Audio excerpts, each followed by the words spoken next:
Jsme v Kataru a naprosto netušíme, co nás čeká.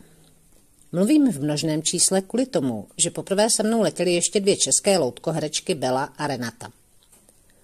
Sama za sebe můžu říct, že jsem byla naplněna předsudky až po okraji. O téhle zemi jsem se dozvěděla, až když jsem si ji vygooglila, kdeže to je Katar, poté, co mi přišel první e-mail od produkce. Například jsem si nebyla jistá, jestli díky tomu, že nejsem chlap, mě bude mužské osazenstvo bojkotovat a budu na svou práci sama. Nebo jestli mi to prominou a budeme vesele společně pracovat.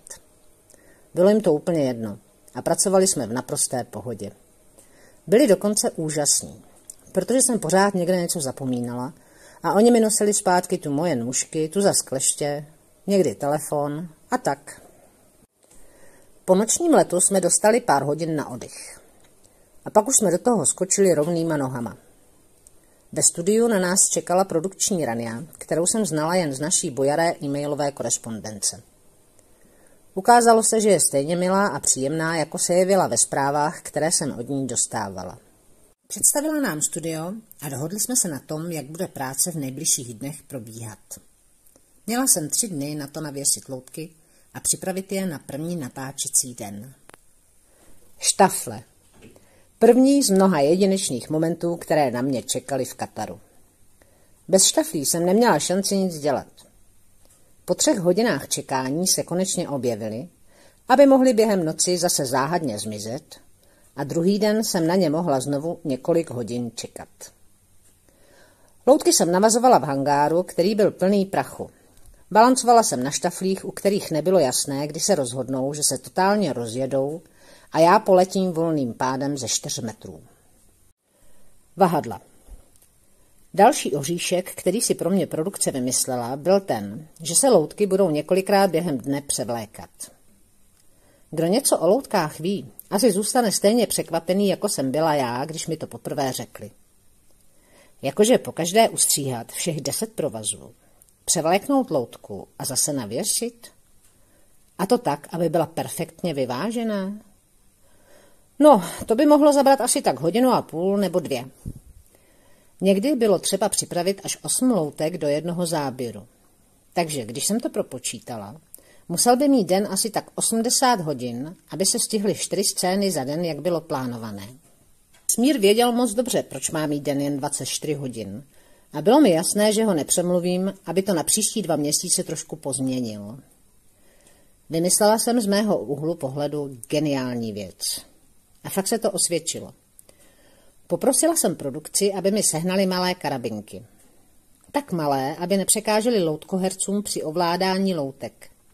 Ty jsem přivázala k vahadlům, na provazech jsem udělala na konci očka, která se mohla bez problémů kdykoliv odepnout, a tak se jen karabinka otevřela a provlíkaly se provazy oblečením. Někdy se ty mrchy zamotaly, a někdy ne. Díky této zkušenosti se ze mě stal mistr v rozmotávání. Tento nápad nabízím zdarma k použití pro kohokoliv, kdo bude někdy potřebovat převlékat loutky. V předchozí sezóně používali jiný systém. Provazy nebyly k vahadlu napevno přivázané, ale jen se mnohokrát omotali kolem dokola. Mělo to obrovskou nevýhodu v tom, že nebyl čas loutku vyvažovat, a tak kolikrát šla na scénu s hlavou nakřivo nebo špatně chodila. Taky se jim nepodařilo zařídit výrazně delší den. Takže pochopitelně spěchali, aby se stihlo točit. Moji první sezónu byly loutky zavěšené na klasických černých lněných nitích, tak jak to u loutek běžně bývá. Další rok byl požadavek, aby nebyly tolik vidět, a tak se věšelo na vlasce. Což znamenalo zase všechny loutky převěsit. Co, bylo jich pouhých 40. Vlasce byly potvory. Ty se prověšovaly a zavěsit loutku tak, aby byla správně vyvážená, byl výkon hodný dobře školeného mága, který ovládá telekinezi.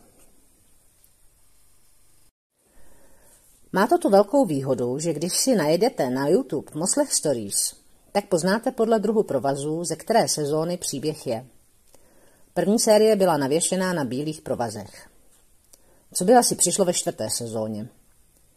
To už se nedozvíme, protože ačkoliv se začala plánovat, nikdy se nezrealizovala. Proč? To vám řeknu až pak. Kostýmy. Pohádek se točilo dohromady 30. V každé z nich měly loutky jiný kostým a k mé upřímné lítosti se netočilo způsobem, že by se udělaly všechny scény jedné pohádky za sebou. Tím pádem jsem loutky do stejného kostýmu oblékala víckrát. Občas, když jsme s kostýmy improvizovali, museli jsme si loutky fotit, abychom příště věděli, jak je stejně obléknout.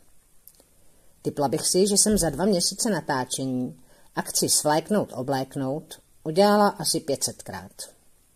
Měla jsem jednoho pomocníka, 5metrové štafle a výbornou fyzickou kondici na konci natáčení. Na ty štafle jsem musela vylézt kvůli každé louce aspoň 2krát.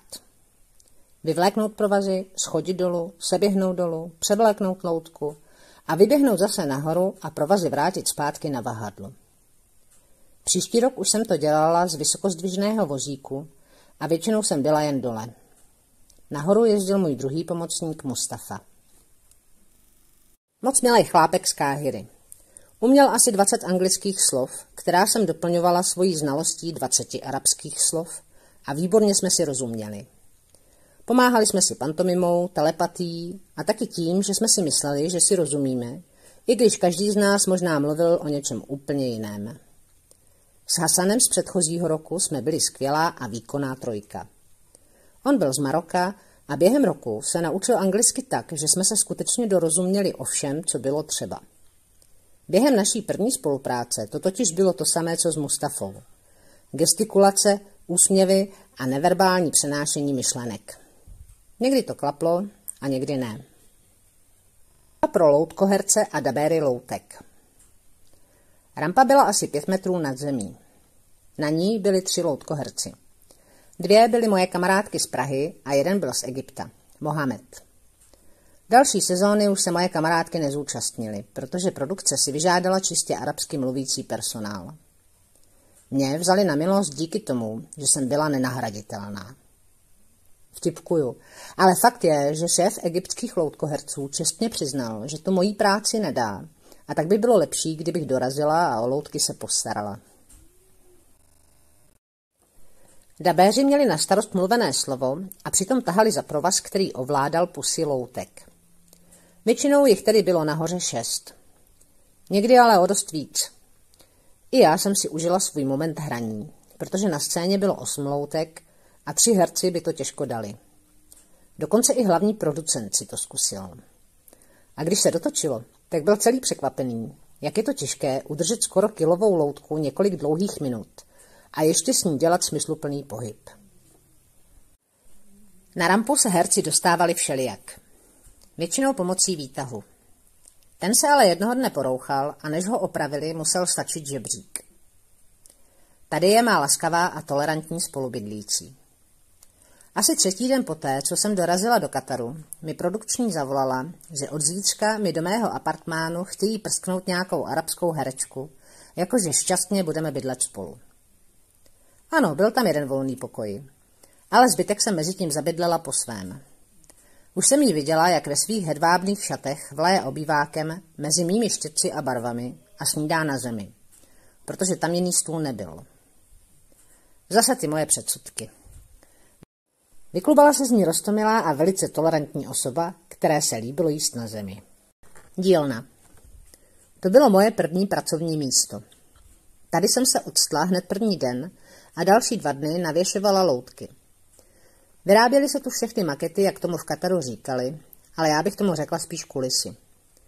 Byl to obrovský hangár, šéfoval tomu Mario z Itálie a na konci obou sezon pokaždé vypadal, že se zhroutí. Jeli od rána do noci. Další chlapík, co tam pracoval, byl Adel. Neskutečně zručný Alžířan. Vyrobil mi stojany na loutky, protože ze začátku se jen tak všelijak někam pokládali nebo zavěšovali, což znamenalo, že se často provazy zamotaly nebo se loutky ušpinily od všudy přítomného pouštního písečného prachu. Dílna byla jen několik desítek metrů vzdálená od studia, takže se celkem snadno přenášelo nebo přesouvalo všechno, co tam vyrobili.